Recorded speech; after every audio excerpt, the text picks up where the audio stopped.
그 다음에 이제 세 번째 나라는 페르시아 제국을 정복하고 올라온 나라는 알렉산더가 이끄는 헬라입니다. 7장 6절 보겠습니다. 시작. 그 후에 내가 또 본즉 다른 짐승 곧 표범과 같은 것이 있는데 그 등에는 새의 날개 넷이 있고 또 그 짐승에게 또 머리 넷이 있으며 또 권세를 받았으며. 이 표범 같은 이 표범의 나라, 정말 신속하게 이 유럽을 정복했던 알렉산더를 말하고 있습니다.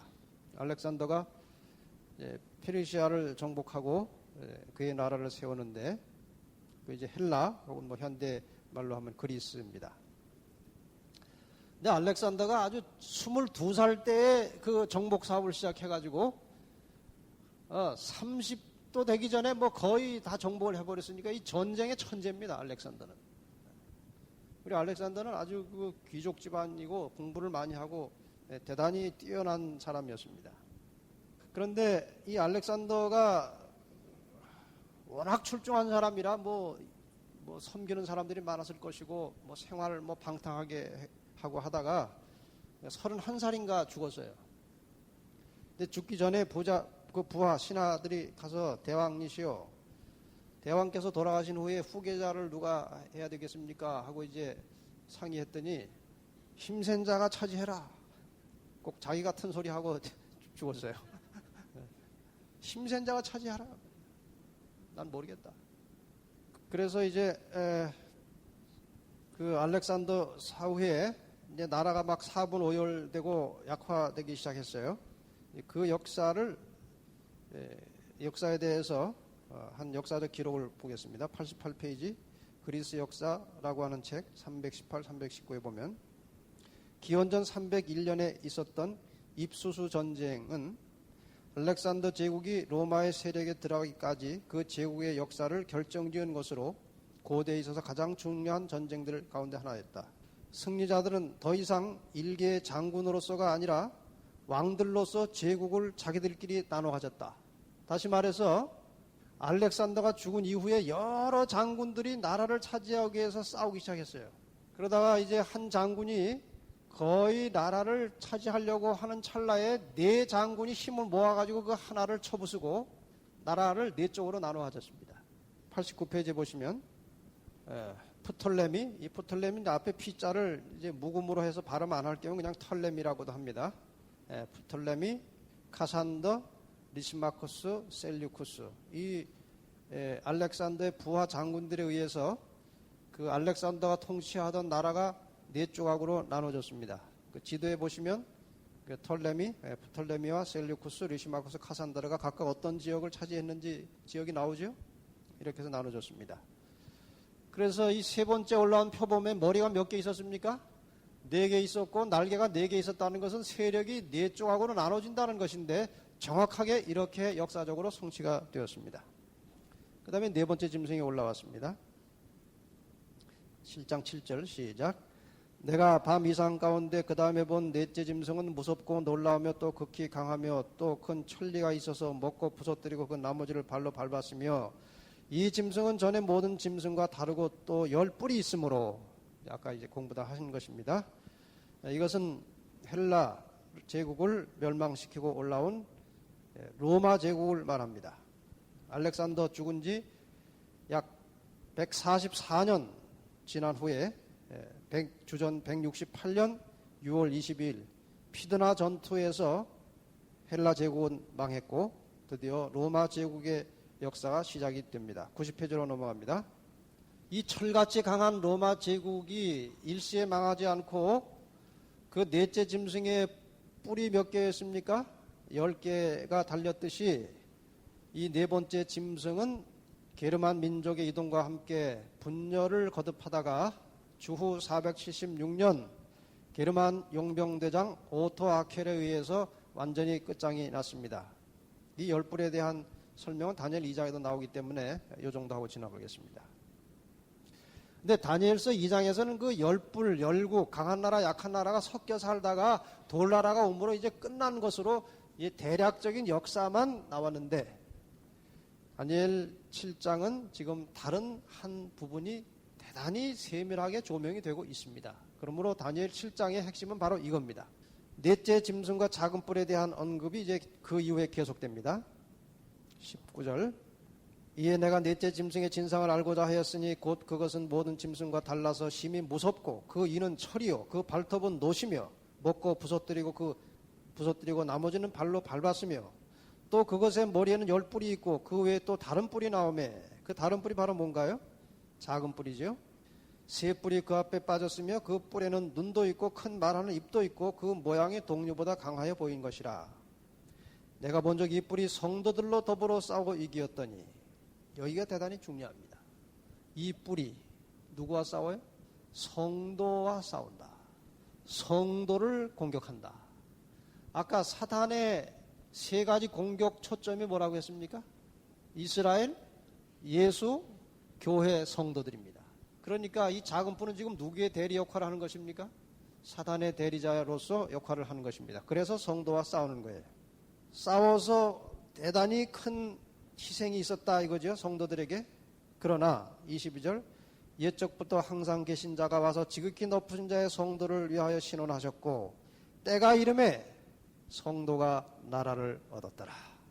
이 작은 뿔에 의해서 하나님의 교회와 그 백성들이 대단히 큰 핍박과 시련과 고통을 당했지만 때가 되니까 그 세력이 심판을 받아서 멸망하고 하나님 백성들이 나라를 얻게 되더라.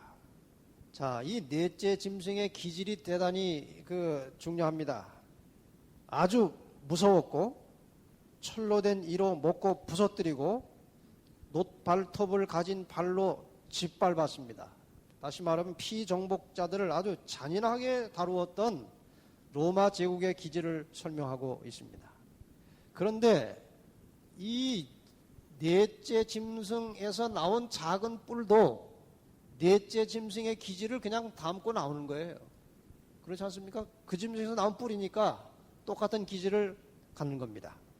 단 넷째 짐승은 정치적이고 군사적인 면에서 대단히 무섭고 잔인했지만 이 작은 뿔은 종교적인 면에서 대단히 잔인하고 무서운 힘을 가지고 하나님을 대적하고 백성들을 괴롭힐 것이다. 그 말입니다. 그러면 하나님의 성도들이 다니엘 7장에 나온 작은 뿔을 알아야만 될까요? 몰라도 될까요?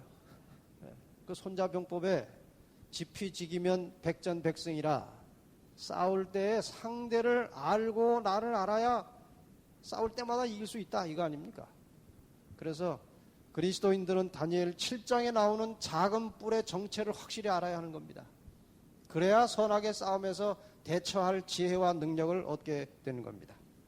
자, 23절부터 또 본문을 읽고 이제 정리를 다시 하겠습니다. 모신자가 이처럼 이르되 넷째 짐승은 곧 땅의 넷째 나라인데 로마 나라지요.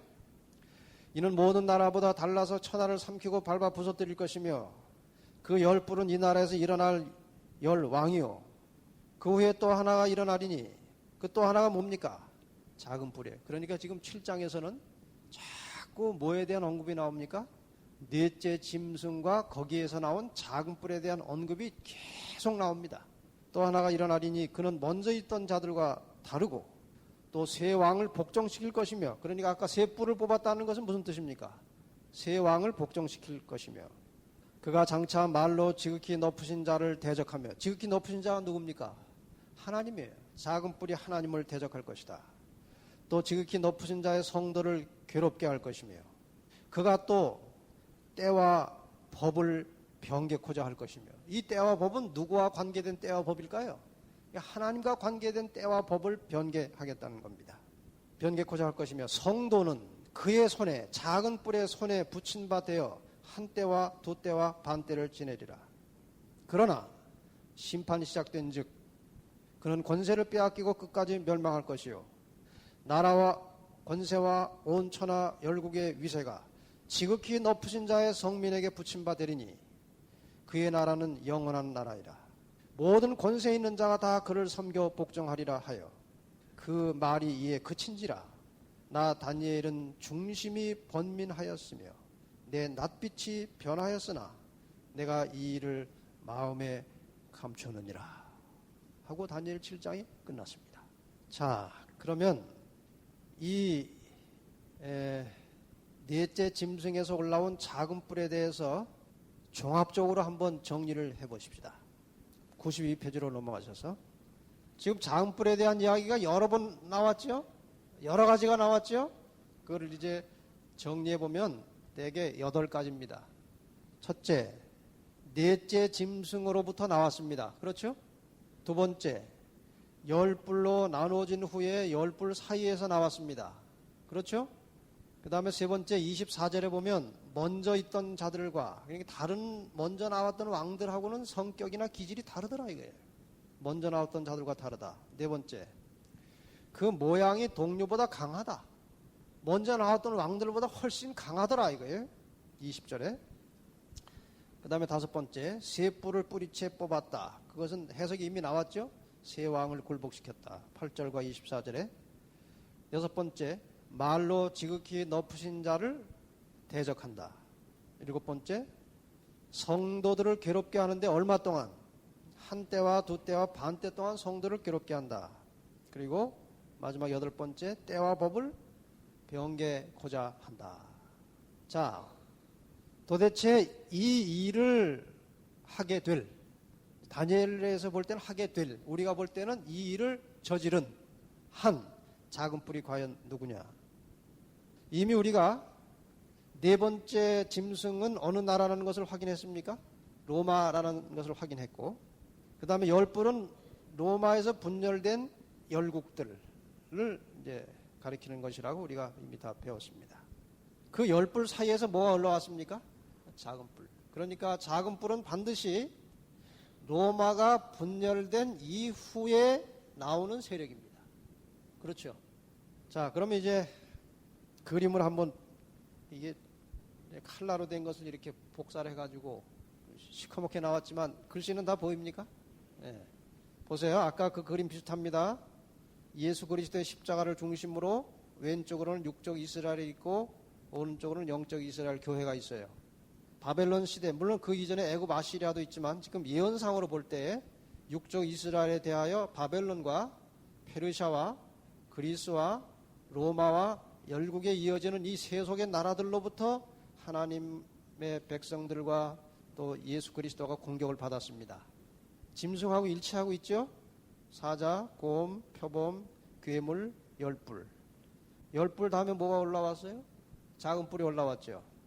그럼 그 물음표 속에 들어갈 실제적인 세력이 무엇이냐? 그걸 찾아내야 돼요. 93페이지. 이것은 웬만한 역사의 상식이 있는 사람이라면 그냥 답이 착 나오게 돼 있어요. 로마 제국 이후에, 그 나라가 분열된 이후에 큰 힘을 가지고 교회를 박해하고 하나님의 백성들을 괴롭힌 세력은 그건 말할 것도 없이 종교 암흑 시대를 지배했던 로마의 가톨릭입니다. 교황권입니다. 한 그 객관적인 증언을 여기에 좀 옮겨봤습니다. 1994년 11월 18일자 중앙일보에 나온 겁니다. 서양 중세의 가톨릭 교회는 바로 세계였다. 로마 교황청은 세계 정부였으며 교황은 서유럽 전체 국가들의 원수였다. 특히 이 원수는 우두머리라고 하는 거예요. 적이 아니고 전체 국가들의 우두머리였다. 특히 13세기 들어 교회의 권한은 절정에 달했다. 교회의 권한은 어디까지 확대됐어요? 세속에까지 확대돼가지고 교회가 모든 것을 결정하기에 이르렀다. 교회 마음대로 하는 거예요. 자, 그러면 교황권이 어떻게 해서 그렇게 큰 힘을 얻게 되었는지 그 역사적 과정을 잠깐만 설명하겠습니다. 그 도표를 보시기 바랍니다. 서기 31년에 예수님께서 십자가에 돌아가셨고 이제 부활하시고 승천하시고 하늘로 간 뒤에 성령 충만한 제자들에 의해서 신속하게 로마 전역에 복음이 전파되기 시작했습니다. 정확하게 100년은 아니지만 서기 100년 좀 전부터 서기 100년을 전후로 해서 기독교에 대한 격렬한 박해가 시작이 되었습니다. 로마 제국의 약 10대에 걸친 황제들이 아주 사정없이 기독교인들을 잡아 죽였습니다. 그거는 그 황제의 일이라기보다는 누가 지금 그 일을 충동시키고 있습니까? 사단이 예수님을 공격하다가 여자의 후손을 공격하다가 그 후손이 구속의 역사를 다 이루고 십자가에서 승리하고 어디로 가버렸어요? 하늘로 가버렸어요. 그렇기 때문에 사단의 그 다음 공격은 그를 믿고 그분의 복음을 전하는 교회와 성도들에게 이제 공격 목표가 간 겁니다. 그래서 200년, 300년 가까이 아주 극심한 박해가 있었어요. 여기 도표 보충 설명 1번이라고 되어 있죠? 밑에 거기 한번 보겠습니다. 이해남 중동세계사 43페이지에 있는 말입니다. 그리고 이 일신교는 이제 기독교죠. 시작된 기독교는 로마의 다신교와 충돌하여 280년간 역대 황제들의 사정없는 박해를 받게 되었다. 그러나 교도들의 열성과 순교의 붉은 피는 나날이 신도를 늘게 하니 콘스탄틴 황제는 마침내 그 신앙을 공인하였다. 몇 년에? 313년에. 그러니까 313년까지 아주 격렬한 박해를 받았어요. 근데 누가 그 박해를 멈추고 풀어줬습니까? 콘스탄틴. 그래서 뭐 콘스탄틴이 굉장히 기독교에 좋은 일을 한 것처럼 보였지만 나중에 결과를 보면 콘스탄틴 때문에 기독교는 망한 것입니다. 왜 그러는가? 조금 배경 설명을 해야 되겠습니다. 여러분 이 표시를 어디서 보셨죠? 어떤 사람 이걸 보고 PX라고 그럽니다. P자하고 X자니까 PX는 미군 부대에서 물건 파는데요. 근데 이것이 대단히 역사적으로 특히 기독교 역사에서 중요한 의미를 갖는 거예요. 콘스탄틴 황제가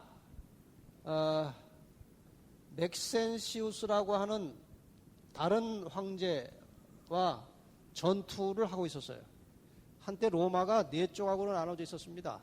그래서 동정제, 서정제, 동부제, 서부제 그래가지고 이제 황제가 이래저래 네 명이 이제 싸우고 있던 시절에 맥센시우스와 콘스탄틴이 전투 대치를 하고 있는데 콘스탄틴이 이제 자기 주장이 자기 말이 그런 거예요. 실제인지 어쩐지 모르지만 자기 말이 이제 그 다음날 싸워야 되는데 그날 저녁에 꿈에 그리스도가 나타났다는 거예요. 그래서 그 그리스도가 이 글자 중에 이것을 가지고 전쟁하면 승리할 것이다. 그런 암시를 자기가 받았다는 거예요. 그래서 콘스탄틴 황제가 이게 이제 헬라어로 그리스도라는 말입니다. 헬라어로 이제 크리스토스예요. 크리스토스예요. 이게 이제 헬라어 그 알파벳으로 키자입니다. 키. 여기 이제 로자예요. 근데 키자를 인쇄체로 쓰면 이렇게 돼 있어요. 그러니까 이제 조금 있으면 오겠으면 크리스마스 때 카드에 이게 나오죠? 이건 엑스마스가 아니에요.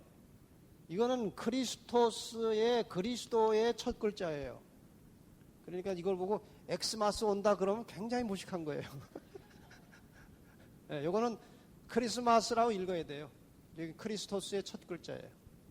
그래서 요 키자하고 요 로자는 인쇄체로 쓰면은 꼭 피자 같이 생겼습니다. 피자. 이게 로예요, 로.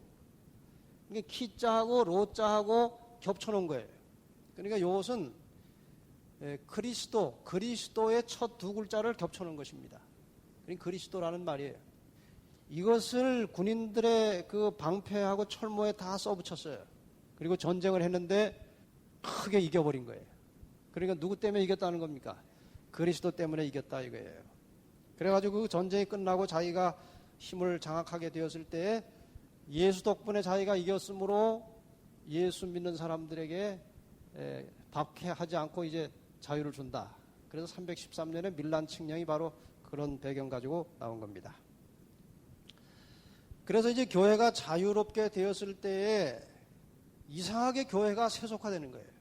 박해가 올 때는 박해하고 싸우면서 교회가 자꾸 이렇게 순결해지고 신앙이 확고해지고 더 이렇게 단결이 잘 되는데 도전이 없으니까 교회가 인간의 본성으로 돌아가 버린 거예요. 그 욕심 부리고 자리 다툼하고 이렇게 해서 교회가 이제 세속화되어 간 겁니다. 그러나 자유롭게 되고 황제가 기독교를 장려하니까 기독교인으로 개종하는 사람들이 홍수처럼 몰려 들어왔어요. 여러분 그 배경을 아셔야 돼요. 황제가 기독교를 장려하고 기독교도들에게 상당한 특혜를 부여하니까 그동안 태양신을 섬기고 다른 신을 섬기던 이방 교도들이 다 기독교로 들어왔어요. 말만 기독교인이지 그 자기 버릇을 금방 못 고칩니다. 그렇죠? 그래서 두 가지 심각한 문제가 교회 안에 생겼는데, 하나는 원래 기독교인들이 세속화되고 타락한 거예요. 그 다음에 문제는 기독교로 개종한 이방 이교도들이 수가 원래 있던 기독교인 수보다 더 많았다고 그랬어요. 그러니까 이 교회가 완전히 세속화되고 이교화돼 버린 거예요. 그러나 힘은 커지는 겁니다. 왜? 수가 많고 재산이 많고 그러니까 또 황제가 밀어주고 하니까 교회 성직자의 지위가 점점 올라가는 거예요. 그래가지고 특별히 로마 교회의, 그 당시 로마 교회가 제일 컸으니까 로마 교회 감독의 권한이 대단히 커졌어요. 그러는 사이에 330년에 콘스탄틴 황제가 수도를 로마로부터 콘스탄티노플이라고 하는 비잔티움이라고 하기도 하죠. 다른 데로 수도를 옮겨버렸어요. 그러니까 왕이 다른 곳으로 자리를 옮겨버리니까 로마에서는 누가 최고의 힘 있는 사람이 되는가 하면은 로마 교회의 담임 목사가 최고로 힘 있는 사람이 된 거예요. 그래서 이제 로마 교회 감독의 권한이 극히 커지게 되었고 335년에는 드디어 이제 카톨릭 교리가 확립이 되면서 392년에 카톨릭이 로마의 국교가 되어버렸습니다.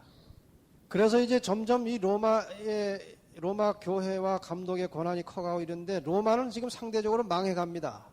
그렇죠? 분열되고 망해가다가 476년에 로마가 망했어요. 로마가 망하고 나니까 이제 드디어 교황이 이제 머리가 되는 거예요. 그 지역에서. 역사가 그렇게 된 겁니다. 자, 그 다음에 이제 94페이지로 넘어가겠습니다. 그런데 그 로마 제국의 정신과 그 힘과 그 권세가 누구한테로 넘겨진 겁니까, 지금? 로마 교회, 교황에게 넘겨졌어요. 그래가지고 옛날 로마 제국에서 콘스탄틴 황제가 쓰던 그 표시를 교회가 계속 쓰는 거예요. 여러분 94페이지 제일 위에 보면 교회, 그게 지금 종로에 가다 보면 이 교회가 있어요. 천주교회가. 거기 이게 붙어 있어요. 이게 붙어 있어요. 천주교회. 그러니까 보세요. 아까 그 네 마리 짐승과 작은 뿔의 내용이 쭉 보면서 그 짐승들이 다 상한 바 되고 죽인 바 되어서 쓰러졌지만 뭐가 살아있다고 그랬어요? 생명은 보존되었다고 그랬어요. 결국 로마 제국의 정신과 그 힘이 로마 교회로 옮겨진 거예요.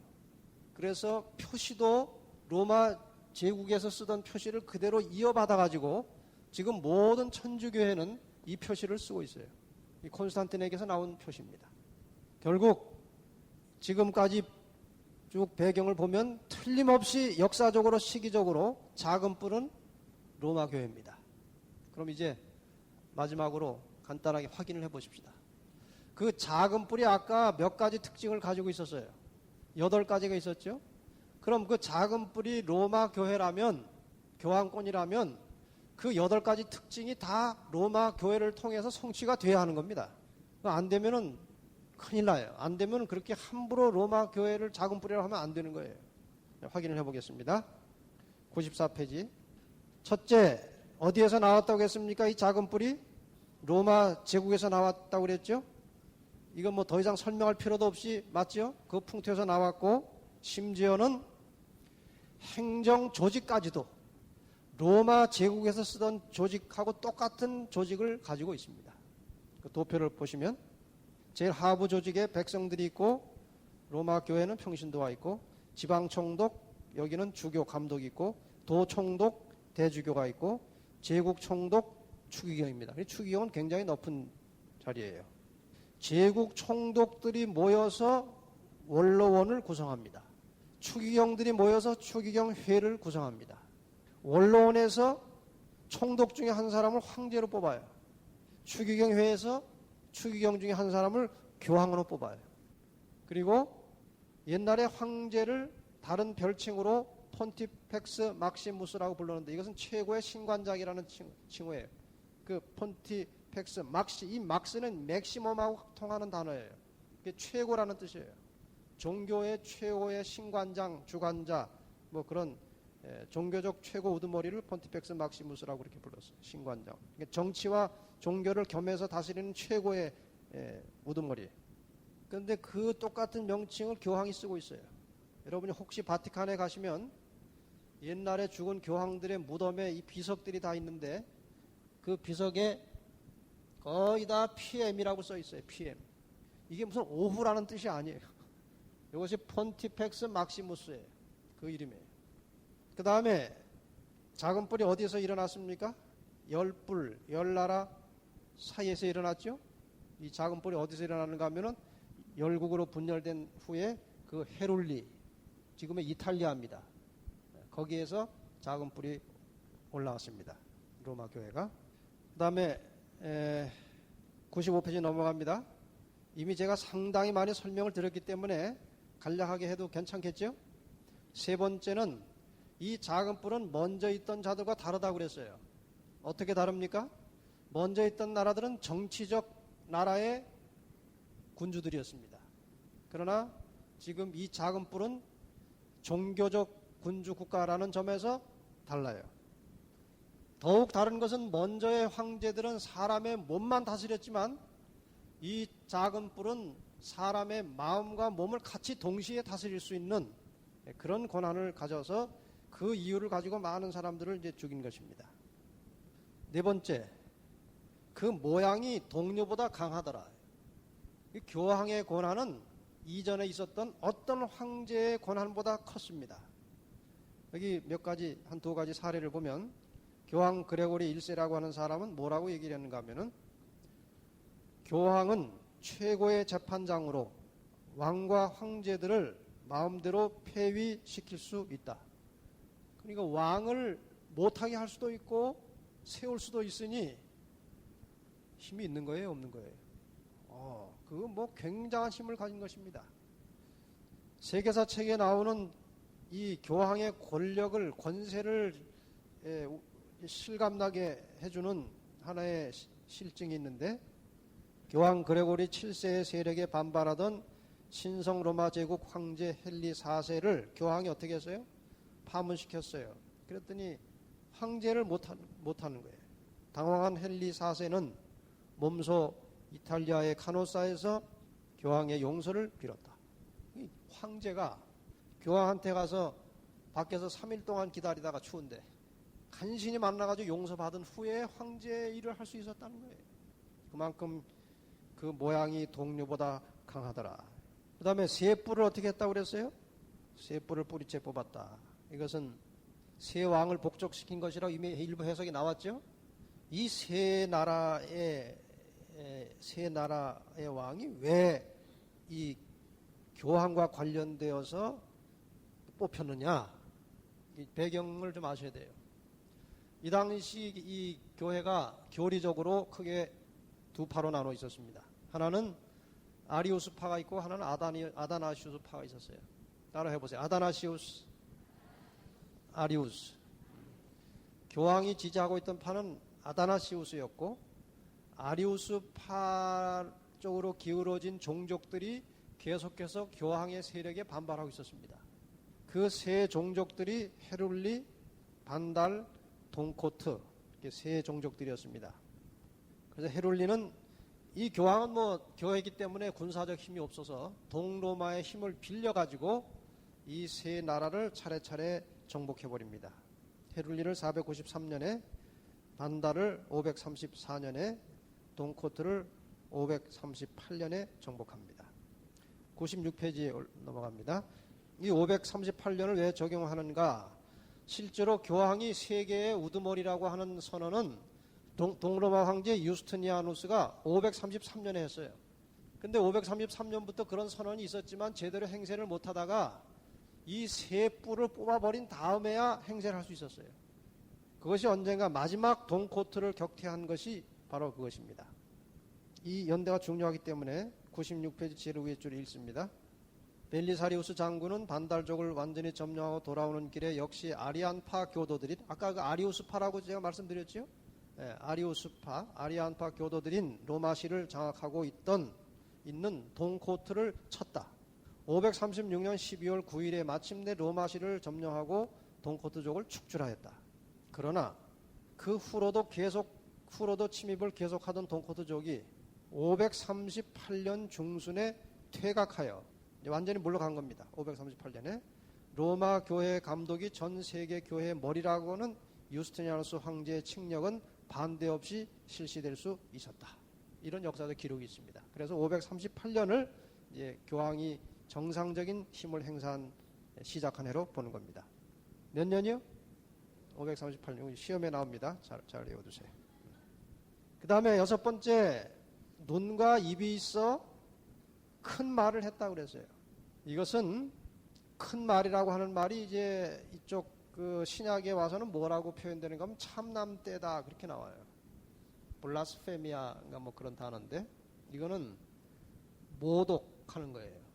욕하는 거예요. 특히 하나님에 대하여 모독할 때에 그것을 블라스페미아, 참남대다 그래요. 참남대다. 그 유대인들이 이 예수님이 하나님의 아들이라고 하니까 참남대다고 했죠. 참남대도다. 그게 그겁니다. 하나님을 모독하는 것이다. 어떻게 해서 이렇게 하나님께 대하여 모욕적인가? 하나님을 대적할 때 쓰는 말입니다. 여기 몇 가지 사례만 보겠습니다. 96페이지 중간쯤에 하나님의 칭호를 자신에게 적용한다는 이 내용의 세 번째 줄입니다. 법왕은 숭고하고 지존하며 단순히 인간이 아니며 하나님과 같은 분이며 하나님의 대리자이시다. 법왕은 거룩한 군주요 지존의 제왕이요 왕 중의 왕이시므로 만일에 천사들이 신앙을 잘못한다면 그들을 심판하고 파문에 처할 수 있다. 굉장한 권한을 행사하는 겁니다. 법왕은 예수 그리스도의 대표일 뿐 아니라 육신의 휘장으로 가리워진 예수 그리스도 그 자신이다. 그러니까 이 땅에 보이는 하나님으로 존재하고 있다고 생각하는 겁니다. 그래서 고해 성사를 통해서 죄를 사할 때도 하나님을 대신하여 죄가 사해졌다고 선언하는 것이 아니라 직접 죄를 용서한다고 되어 있어요. 하나님의 역할을 하는 겁니다. 그러므로 이것을 이제 큰 말을 하나님이 하실 일을 대신하고 있기 때문에 그것을 큰 말을 하는 것이라고 했습니다. 그 다음에 일곱 번째, 한때와 두때와 반때 동안 성도를 괴롭게 한다. 여기 때라고 하는 말은 뭐 이미 우리가 여러 차례 말씀드렸습니다만은 지금 이 다니엘 7장은 어느 나라 말로 기록이 되어 있다고 그랬어요? 다니엘 2장부터 7장까지는 아람어로 되어 있다고 그랬죠? 아람어로 여기 때라고 하는 말은 이단이라고 하는 말인데 이것은 해, 년 뭐 그런 뜻입니다. 그러니까 한때라고 하는 것은 한 해, 1년 그 말이고 두때라고 하는 것은 2년. 그러니까 한때, 두때, 반때라는 것은 왜 그렇게 분류했는지는 우리가 잘 몰라요. 그게 아마 그런 문학적인 배경이 있는 것 같아요. 3년 반입니다. 3년 반. 한때, 두때, 반때는 3년 반이에요. 3년 반 동안 괴롭히겠다고 그랬고, 물론 이것은 상징적인 기간이죠. 3년 반을 개월수로 하면 몇 개월입니까? 예? 42개월이고, 이것을 날짜로 하면 성경이 한 달은 반드시 30일로 계산합니다. 42 곱하기 30 하면은 날짜로 하면은 1260일이에요. 그러니까 3년 반이나 42달이나 1260일은 같은 기간입니다. 그렇죠? 3년 42달에 대한 언급이 계시록 11장 13장에 나와요. 42달 동안이라는 말이. 그 다음에 42달이라는 말이 계시록 11장 3절과 12장 6절에 또 나옵니다. 이렇게 해서 다 찾아보시면, 여러분이 교재를 가지고 성경책을 직접 찾아보시면 다 하나님의 백성들이 고난받는 기간이에요. 핍박당하는 기간으로 나옵니다. 1260일 동안 고난받겠다고 했어요. 그런데 예언에 나타난 역사적 기간을 산출할 때에 사용해야 되는 법이 있어요. 97페이지 위에서 네 번째 줄, 다섯 번째 줄에 보면 민수기 14장 4절에 너희가 그 땅을 탐지한 날수 40일의 하루를 얼마로 환산하여? 1년으로 환산하여 그 40년간 너희가 너희 죄악을 질 것이다.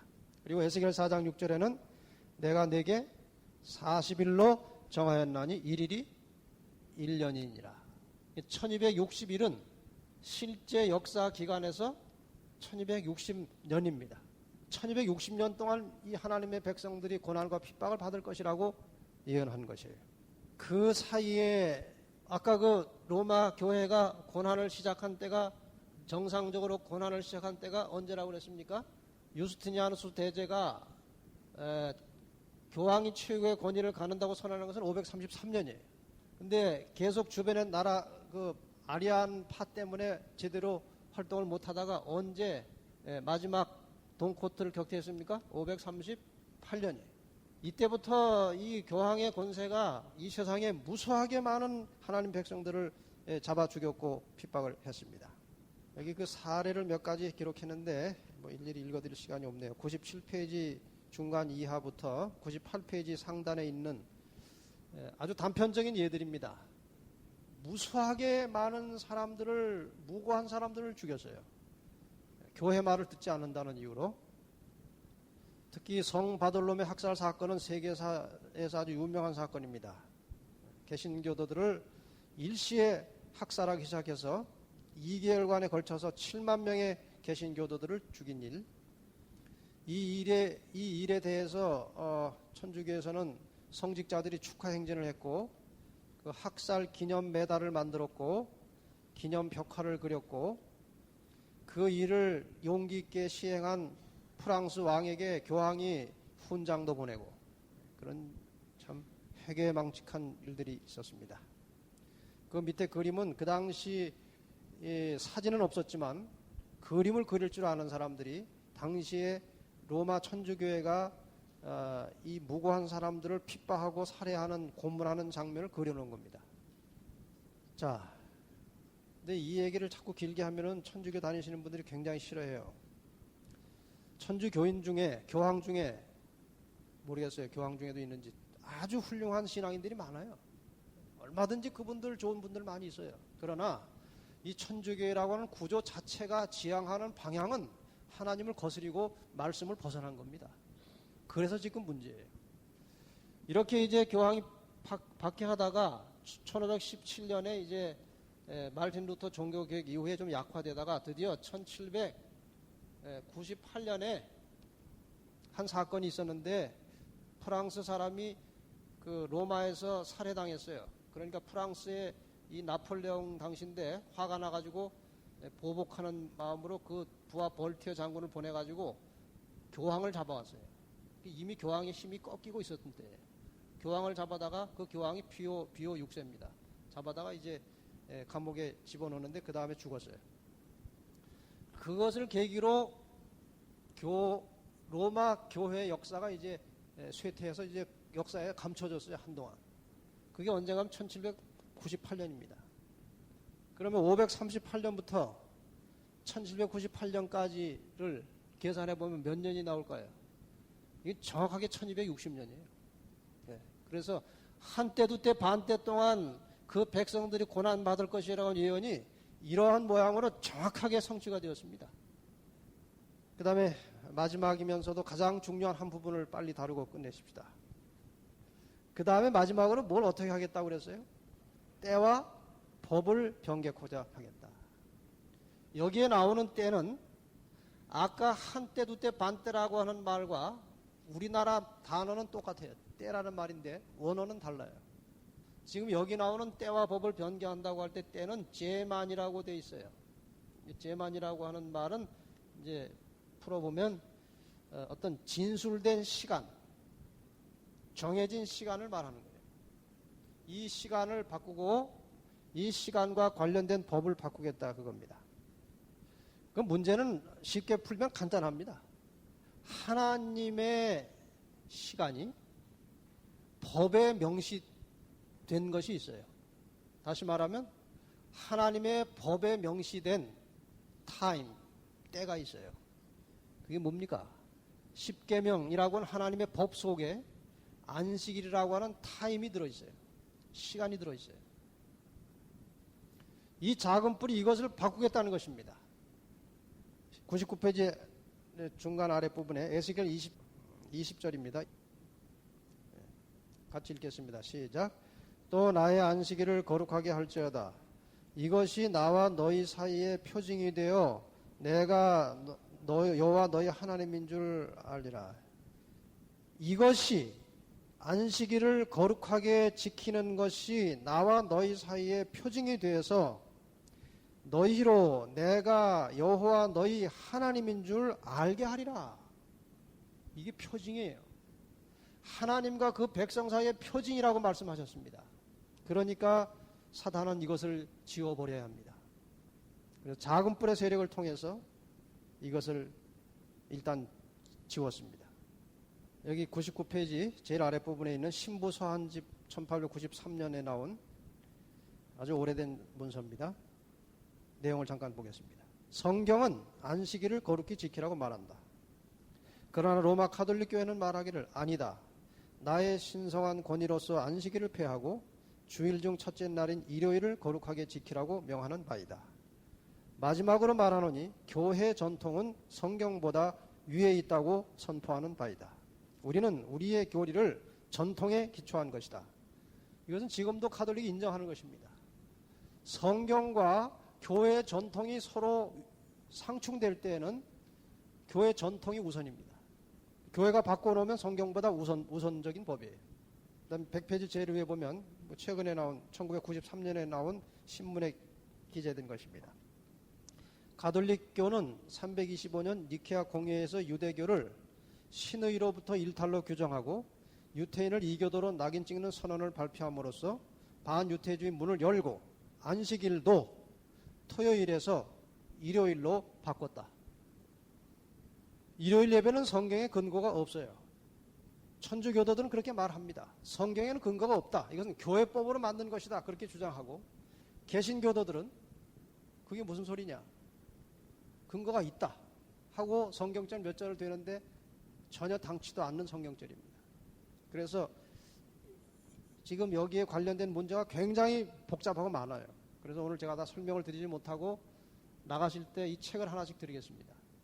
여기 두 가지 논쟁에 있는 책에 보시면 이 역사가 상세하게 나와 있어요. 이걸 한번 보시기 바랍니다. 가지고 계신 분은 그래도 가지고 가셔서 다른 사람 주시고 네. 네. 여기까지 오셨는데 또 그냥 가라 그러면 또 다음부터 안 오실까 봐 겁나가지고 이걸 하나씩 드릴 테니까 꼭 보세요. 여기에 상세한 이야기가 다 나옵니다.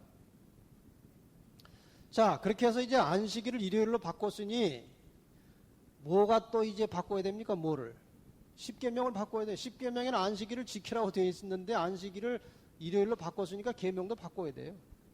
그래서 100페이지 아랫부분 오른쪽에 보면 천주교 10계명은 하나님의 10계명하고 다릅니다. 첫째, 하나이신 천주를 만유에 공경하여 모시고, 이것은 나 외 다른 신을 섬기지 말라, 그거를 변형한 거예요. 둘째, 우상을 만들지 말라고 하는 하나님 계명을 지워버렸어요. 왜? 우상을 만들기 때문에 그래요. 셋째, 여호와 이름을 망령에 부르지 말라, 그것을 천주의 거룩하신 이름을 불러 헌맹세 바라지 말고. 둘째로 올라갔고, 안식일을 기억하여 거룩히 지키라고 하는 넷째 계명이 세 번째로 올라가서 뭘로 바뀌었습니까? 주일을 지키고. 그 다음에 다 하나씩 올라갑니다. 다섯 번째가 네 번으로 올라가고, 여섯 번째가 다섯 번째로 올라가고, 하나 뺐으니까 하나가 모자라죠? 하나 아까 둘째를 뺐으니까 10개를 채우려면 하나가 더 있어야 되잖아요. 그래서 10번째 계명, 내 이웃의 아내나 소유를 탐내지 말라를 둘로 쪼개가지고 남의 아내를 원치 말고 남의 재물을 탐지 말라. 이렇게 해서 10개를 만들었어요. 때와 법을 변개코자 하는 거예요. 변개코자 할 뿐이지 절대로 바꿀 수 있습니까? 바뀌어지지 않습니다. 변개코자 하는 것이지 변개되는 것이 아닙니다. 끝까지 하나님의 법은 법이고 안식일은 안식일입니다. 이렇게 해서 하나님과 관련된 모든 것들을 이렇게 지워버리고 없애버리고 파괴하려고 하는 이 작은 뿔의 세력에 대하여 하나님의 심판이 있을 것이고, 그리고 그 백성들이 나라를 얻을 것이라는 메시지가 다니엘 7장의 기별입니다. 그런데 중요한 것은 이 작은 뿔이 죽은 것 같더니 생명이 보존되어서 정한 때가 이르기를 기다리더라 했는데 그 정한 때가 1929년이었습니다. 1929년에 이탈리아가 바티칸을 다시 교황청에게 되돌려줌으로 새로운 독립국가가 시작된 거예요. 1929년에 새롭게 시작된 그 교황권이 오늘날 전 세계를 움켜쥐고 있는 거예요. 여러분 교황 요한 바로 2세의 장례식의 장면을 보셨습니까? 어마어마한 것입니다. 지금 전 세계 모든 나라의 대통령들이 왕들이 교황의 말 한마디에 이렇게 저렇게 기울어집니다. 이제 마지막에 다시 한번 죄 임무와 역할을 할 것입니다. 여기에 대한 예언이 계시록 13장, 14장에 나오는 거예요. 이미 다 공부를 하셨고 혹시 그 부분을 더 공부하기 원하시면 안내석에다가 말씀해 주시면 테이블 드리겠습니다. 이름을 적어 놓으시면 테이블 여기에 관련된 계시록 13장, 14장 테이블 드리겠습니다. 자, 결론은 이것입니다. 101페이지에 보시면 다니엘 7장에 여러분이 감지하셨겠지만 4번 거의 비슷한 말씀이 나옵니다. 교재를 보시기 바랍니다. 14절 그에게 권세와 영광과 나라를 주고 모든 백성과 나라들과 각 방언하는 자로 그를 섬기게 하였으니 그 권세는 영원한 권세라 옮기지 아니할 것이요 그 나라는 패하지 아니할 것이니라. 하나님의 나라를 말합니다. 18절 지극히 높으신 자의 성도들이 나라를 얻으리니 그 누림이 영원하고 영원하고 영원하리라. 하나님의 영원한 나라에 대한 언급입니다. 22절 옛적부터 항상 계신 자가 와서 지극히 높으신 자의 성도를 위하여 신원하셨고 때가 이름에 성도가 나라를 얻었더라. 27절 나라와 권세와 온 천하 열국의 위세가 지극히 높으신 자의 성민에게 붙임바 되리니 그의 나라는 영원한 나라이라. 모든 권세 있는 자가 다 그를 섬겨 복종하리라. 여러분 이 다니엘 7장 한 장 속에 이 같은 말이 4번씩 나온다는 것은 대단히 중요한 것입니다. 인간 나라는 언젠가 끝날 것이고 하나님의 나라가 올 것을 확신하시기를 바랍니다. 여기 끝에 성경 2절을 보고 마치겠습니다. 3절입니다. 이 그리스도의 재림이 도적같이 임한다는 말씀이 신약성경에 자주 나옵니다. 그런데 그것을 데살로니가전서 5장에 명백하게 분리해놨습니다. 5장 1절로 3절 형제들아 때와 시기에 관하여는 너희에게 쓸 것이 없으면 주의 날이 밤에 도적같이 이를 줄을 너희 자신이 자세히 알미라. 뭐같이 이른다고요? 도적같이. 저희가 평안하다 안전하다 할 그때 잉태된 여자에게 해산 고통이 이름과 같이 멸망이 호련히 저희에게 이르리니 결단코 피하지 못하리라. 다시 말하면 하나님을 불신하고 재림에 대하여 무관심한 사람들에게는 예수의 재림이 도적같이 임하는 것입니다. 그 다음에 5장 4절로 6절입니다. 같이 읽겠습니다. 시작. 형제들아 너희는 어둠에 있지 아니하매 그날이 도적같이 너희에게 임하지 못하리니 너희는 다 빛의 아들이요 낮의 아들이라. 우리가 밤이나 어둠에 속하지 아니하나니 그러므로 우리는 다른 이들과 같이 자지 말고 오직 깨어 근신할지라. 여기 이상하지 않습니까? 아까는 도적같이 온다고 하셨는데 여기서는 도적같이 너에게 임하지 못하리니 너희는 다 빛의 아들이요 낮의 아들이라. 여러분 예언의 빛을 가지고 성경을 비추어서 연구하면 우리는 빛을 보게 되는 것입니다. 앞날의 길을 보게 되는 것입니다. 자지 말고 근신하고 깨어서 하나님의 영원한 나라를 준비하고 기다리시기를 바랍니다. 히브리 9장 27절 28절 같이 또 읽겠습니다. 시작. 한 번 죽는 것은 사람에게 정하신 것이요 그 후에는 심판이 있으리니 이와 같이 그리스도도 많은 사람의 죄를 담당하시려고 단번에 들이신 바 되셨고 구원에 이르게 하기 위하여 죄와 상관없이 자기를 바라는 자들에게 두 번째 나타나시리라. 이 두 번째 나타나셔서 세우는 나라가 영원한 하나님의 나라입니다. 이 나라에 다 같이 들어가시겠습니까? 네. 여러분이 믿든지 안 믿든지 간에 이 나라는 올 것입니다. 믿는 자는 준비하고 기다리다가 이 큰 복을 함께 누리시기를 바랍니다.